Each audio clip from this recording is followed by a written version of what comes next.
দিদি খাবার বানিয়ে দিয়েছি। আচ্ছা ঠিক আছে, তাহলে আমি এখন আসি, ঘরেও খাবার বানাতে হবে।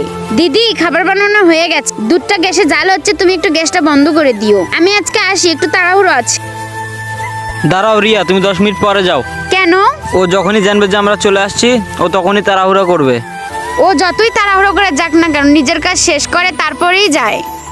কেমন লাগলো খাবার? ভালো। কাল আমাকে কাজের জন্য একটু কলকাতা যেতে হবে। রিয়া কালকেই? তুমি তো জানোই কালকে আমার বার্থডে। আমি চেষ্টা করবো আসার। আরে পূজা, তুমি এখানে? আজ তোমার জন্মদিন না, তাই আমি এখানেই থেকে গেছি। দাদা, আমি আপনার জন্য আপনার পছন্দের পাইনাপেল রায়তা বানিয়েছি। কেকটাও তুমি বানিয়েছো? এটা তো দিদি অর্ডার করেছে। সরি রাজ, আমি আজকে আসতে পারবো না। কোনো ব্যাপার না, তুমি তোমার কাজটা মন দিয়ে করো। হ্যাপি বার্থডে টু ইউ দাদা। তাহলে এখন আমি আসি দাদা। তুমি একটু দাঁড়াও, এই নাও পূজা। জন্মদিন তোমার আর তুমি আমাকে গিফট দিচ্ছ?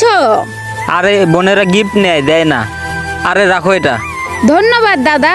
তারপর এসব মেয়েটির জন্য একটু লাইক, একটু সাবস্ক্রাইব তো দিতেই পারো।